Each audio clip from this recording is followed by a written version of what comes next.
Hello, my friends, and welcome back. Thank you very much for being with me again today. Here in this video, I will reveal Putin's original peace terms to Ukraine. So, we probably already know the Ukrainian side on the peace terms. How do we know that? About 2 days ago, it was an Ukrainian official, I think one of the leading members of Zelensky's party, who was involved in the negotiations between Russia and Ukraine last year in March and April, seems like. And what happened? And he said there were two things. Russia said, we're going to stop the war if you are not, you will refuse to be a NATO member state. And that was the initial terms, the most important thing that the Russians were, against. You can't be a NATO member state.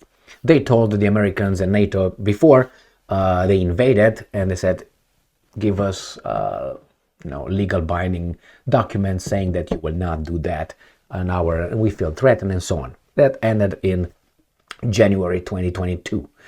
So now we have the Russians coming out and say, well, let us reveal the original peace terms Russia offered Ukraine. I mean, like in any fight, any verbal spat, argument, you want to hear from both sides or all sides, including the witnesses, to find out what the hell happened in those rooms when they negotiated. So let's get to Russia today here. Now this is what the Russians are saying. We had 2 days ago what the Ukrainians were saying. This is this guy's turn. Russia Today, November 28, 2023. Putin aid reveals original peace terms Russia offered Ukraine. Crimea and Donbas were non-negotiable. Vladimir Medinsky has said. The other guys said, well, Crimea was not negotiable, and Donbas was to be independent. Kiev could have stopped the conflict in April, said the Russians, 2022, by recognizing the independence of the two Donbas republics, correct, and Crimea as Russian territory. So those independent, Russia and Crimea being in the Russian territory. The head of Moscow's negotiating team, Vladimir Medinsky, said on Tuesday. Now, you don't have to believe this, but neither you have to believe what the Ukrainians said. So at one point you have to, this is what we work with. And then with time, we're going to find more details from different, from the Turks and the others that were in the room. Like over there was the Turkish delegation in there, within Istanbul, and this is I'm guessing this is Ukrainian with Reznikov, and this is the Russians right here. Reznikov, Zelensky's time, just so you know. Anyway, not that it matters, but he's gone. Where is he? Was he indicted? Was he charged with anything? Was he convicted? No. Why is that? I can only guess. The former culture minister led by Russian delegation at the Istanbul talks, where he said Ukraine, and I'm quoting, missed the opportunity, end quote, to end the war and save hundreds of thousands of lives. This is like shaming, blaming, but I think the blame goes not in Ukraine, goes somewhere else. Ukraine comes lower on the list. Among the non-negotiable demands were the recognition of Russian sovereignty over Crimea and the recognition of the independence of the Donbas republics. Remember, under the Minsk agreements, these two, the Donbas republics, were supposed to remain within Ukraine if the Ukrainians would have implemented the Minsk 1 and Minsk 2. But the Germans and the French did not do their job in being the mediators and the guarantors. That became international law, by the way. So by not implementing it, Ukraine violated international law because it was an international document, went to the United Nations, and everything was okay. The thing is, it was unsustainable, how should I put it? It couldn't have been realized because the Americans were not on that document and the Brits were not. That tells me that you do your hanky-panky, we're going to tell them what to do. And that's exactly what happened. As Angela Merkel and Hollande of France said, we just did, and Poroshenko, then the president of Ukraine, said this year, being pranked and whatever, they made interviews and they said, we just bought time. We armed Ukraine, we trained Ukraine for this.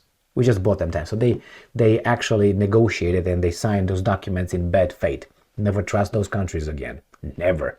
I mean, if you want to go to a bank and the bank is going to give you a loan on a certain kind of interest rate, and then after 8 years they foot your bill and say, here it is. Actually, no, it's not 3.5%. The interest rate is 12% interest, and you have to pay extra. Now, what would you do? And if you try to discuss with people that are involved, they're like, I don't know. What would you do? Caress the banker. So, and it says here, he added that Moscow also had a long list of humanitarian demands pertaining to the protection of the Russian-speaking population in Donbass. The Ukrainians said there's no such a thing as Russian-speaking population of Donbass. No, it's a Russian, genetically Russian population who speaks Russian. That's true. And there are a lot of Ukrainians, genetic Ukrainian fellows who speak Russian too. So yeah, they're, you see, just weasels. He insisted that, and I'm quoting, Russia never set itself the goal of conquering Ukraine. You hear this? So whenever the West, you don't have to believe them. This is the guy that I covered yesterday. Key Zelensky ally. Boris Johnson derailed Ukraine peace deal. So go and check that one. I covered it in 2 days ago in a video. So Russia never set itself the goal to conquer Ukraine, and even now it doesn't have that goal. Now you can say, well, we know better. Well, if we judge like that, if you have that attitude, I would say, well, now the Americans want to conquer Russia. Oh, we never say that. Well, we know that better. I mean, if we use the same logic here, why don't we use it over here? Unless we become idiots and we say, because you are bad and we're good, and at that point everything just crumbles, okay? So again, Russia has, and I said, you will never hear a Russian guy in charge, I'm talking about idiots, saying idiots, I don't know, media people or, some craved guy say, oh, Ukraine is ours. Okay, well, take it then, whatever. So, if you can. So here is again, this guy say, Russia never set itself the goal of conquering Ukraine. This is what he said, but anyway, that the chief objective of its military operation was the protection of Russian-speaking civilians who were killed by Kiev regime after 19, oh my God, 2014, coup, backed up with the promise of full Western support. Ukrainian President Vladimir Zelensky choose war, end quote, Medinsky explained. The head, well, he didn't choose war, he was told what to do. The head of the Ukraine delegation at the Istanbul talks, David Arkamia, that guy over there on top of my head right here, had Kiev previously confirmed the long circulating rumors that the conflict could have been ended, and after just 2 months, had Kiev accepted Moscow's demands for neutrality. And I'm quoting, this was the main thing for them, according to Arkamia, whatever his name is, Arakamia. They were ready, he's very Ukrainian. They were ready to end the war. It seems like these guys are all in charge of these guys. Zelensky, Yermak, Zhmyhal, Reznikov. Now their defense minister is a Tatar from Crimea. This guy, Arakamia, who is Ukrainian as I am, South African, and so on. I'm talking about sub-Saharan African. Come on. But anyway, previously confirmed, where are the Ukrainians? Oh, Zaluzny? They're going to get rid of Zaluzny soon. Confirmed the long circulating rumors that the conflict would have been pop. Okay. It says, this was the main goal thing for them. They were ready to end the war if we accepted neutrality, like Finland once did, and we would make a commitment that we will not join NATO. This was their main thing, end quote. Arakamia told the Ukrainian broadcasters. Arakamia, who had Zelensky's servant of the People Party. What kind of name is that? Servant. I don't want to be the servant. I want to be the leader of the party. That is, again, read that Friedrich Nietzsche's slave and master morality. Beautiful. I'm the servant of the people. You're a weasel. You're not a servant of the people. Just vote for me. I'm just serving you. Really? Yeah, okay. Such weasels. So, servant of the party of the Ukrainian parliament also confirmed, this Arakamia, confirmed previous media reports that Boris Johnson, the UK Prime Minister at the time, who thought he's the guy who bankrupted the British Empire, Churchill. The UK Prime Minister at that time told the government of Ukraine to keep fighting. Now, my Brits, don't get upset. That's a reality. He bankrupted the country. He won the war. They barely accepted him in Potsdam. Do you know that? He was barely accepted by the Soviets and Stalin. And at that time it was, what's his name? I always have a problem with that weasel who dropped atomic bombs. Not George. And Man at the end. What the hell, Man? Let me just remember his fucking name. Truman, man, Truman. And it was not George. Henry Truman, Jesus Christ. So Henry Truman and Stalin did not want, what's his name, the great Churchill who won the war in the meetings, because they knew what you have. What do you have? No insult, but just look at the troops. Just look at whatever. It's not about a Second World War. These are facts that people don't want to talk about because that destroys their narrative. We won. The big D-Day changed the war. That's not true. Stalingrad changed the war, the course of the war. But whatever. Because it was the Soviets, which were bad, the Soviets, political, whatever. Crimeans voted to join. Okay, this is what these guys say. That, again, it says here, that's exactly what I said before. Crimean voted to join Russia in March 2014, shortly after the allegedly US-backed coup in Kiev. Allegedly US-backed. You have Victoria Nuland right there. The new Ukrainian government then sent troops to quell dissent in Donetsk and Luhansk, which declared independence after you can say, well, at Russians' instigation. Well, could be true, but you don't recognize the guys in Kiev because outside agencies were part of that. But anyway, after two of Ukraine's attempts to crush the Donbas republics by force failed, France and Germany negotiated an armistice in Minsk. Last December, however, the leaders of two countries admitted that the Minsk process had actually been used to buy time for Kiev to rebuild its military and economy with the help of NATO. Russian troops were sent over there, pop. So these were the peace terms. A little bit extra than we received from Arakamia, from the Ukrainian Arakamia, all right?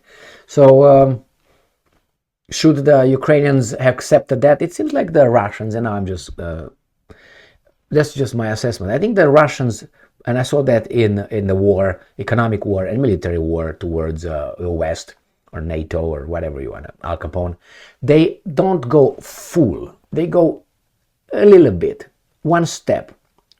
Now, if these guys push it this way, they go here. They don't go like you push it here, like I would go 3 times more. Oh, you can't do that. Well, you did this from us. They don't do that. They just one step. For instance, when first Obama kicked the personnel of Russian embassy, I think it was in California, of a consulate over there, or cultural or something, the Russian says, we're going to respond accordingly for tap, whatever. And it was this amount, the Russians came with that amount. The Americans jumped out and said, what? You can't do that. Well, if that would be, I would have closed the whole consulate right there, where I just left 1 or 2 or 3 people over there just to issue visas. That's it, out. So I'm not going to, you throw the first rock, 1, and you expect me to throw back 1 rock? No, I'll have a big mountains of rocks I'm going to throw at you. Why? Because I didn't throw anything at you in the first place. You threw a rock. I didn't throw anything. So you upped it here. Who says by what rules I'm supposed to hit back only with what you hit at me? I didn't hit with anything. So you hit something here. Why didn't you remain here? So you hit here. I'm not going to hit here. I'm going to hit 10 times more, or 3 times, or 4 times more. Oh my, it's disproportionate. It was disproportionate for you to throw the first rock, wasn't it? The same with the Russians.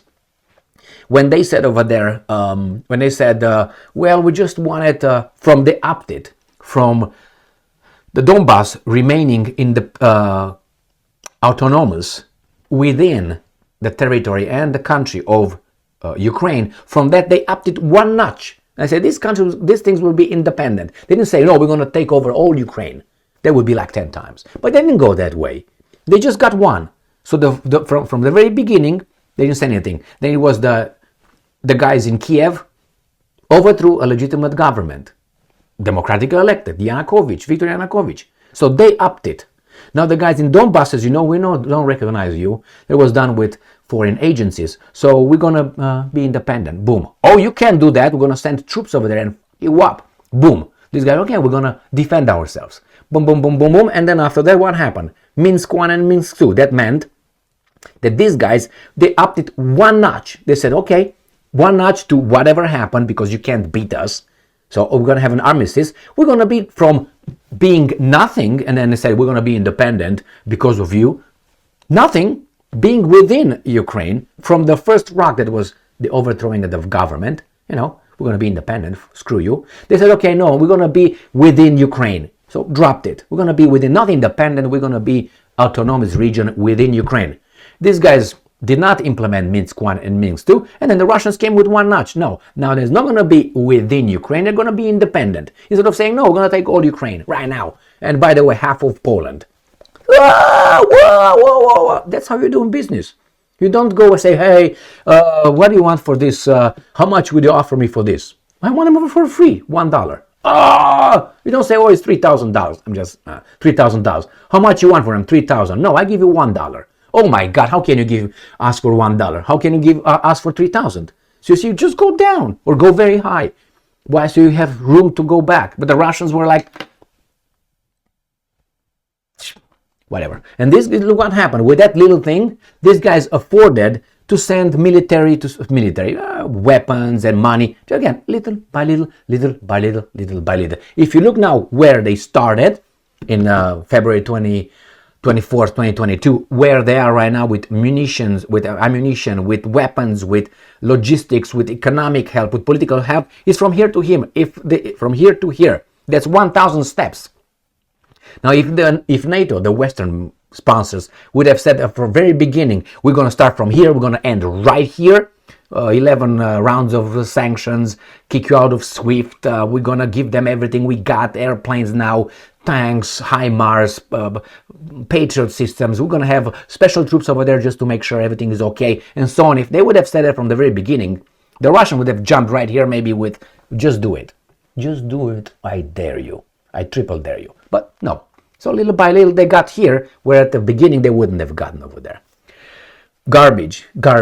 And what bothers me is not the Ukrainians, fighting the Russians, is Ukrainians at orders of other Ukrainians like Akalamia, Zelensky, Yermak, and Reznikov, and Zhmyhal, and other, okay? These guys at the order of other interest through United States of America.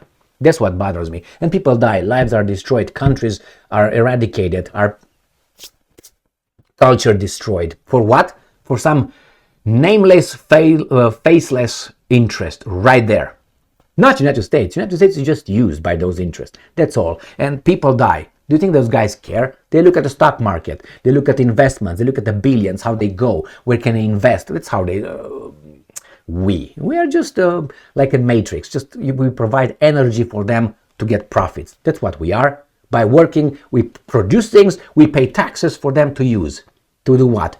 Global maneuvering. And the Russians disagreed with that. Say, okay, that's it. You want to destroy us. That's your goal, actually. And say, we're going to do it. We don't like it. We're going to do it. Yeah, they liked it. All right. I'm not saying the Russians are saints, but they're not part of the big cartel. And that's a big problem. Because they look at Putin, Lavrov, and all these guys as peasants. And you and I, peasants. They're not going to get them in their little cartel, little group over there. Club. No. Thank you very much for being with me again today. Stay strong, stay smart, look for the truth, and be just.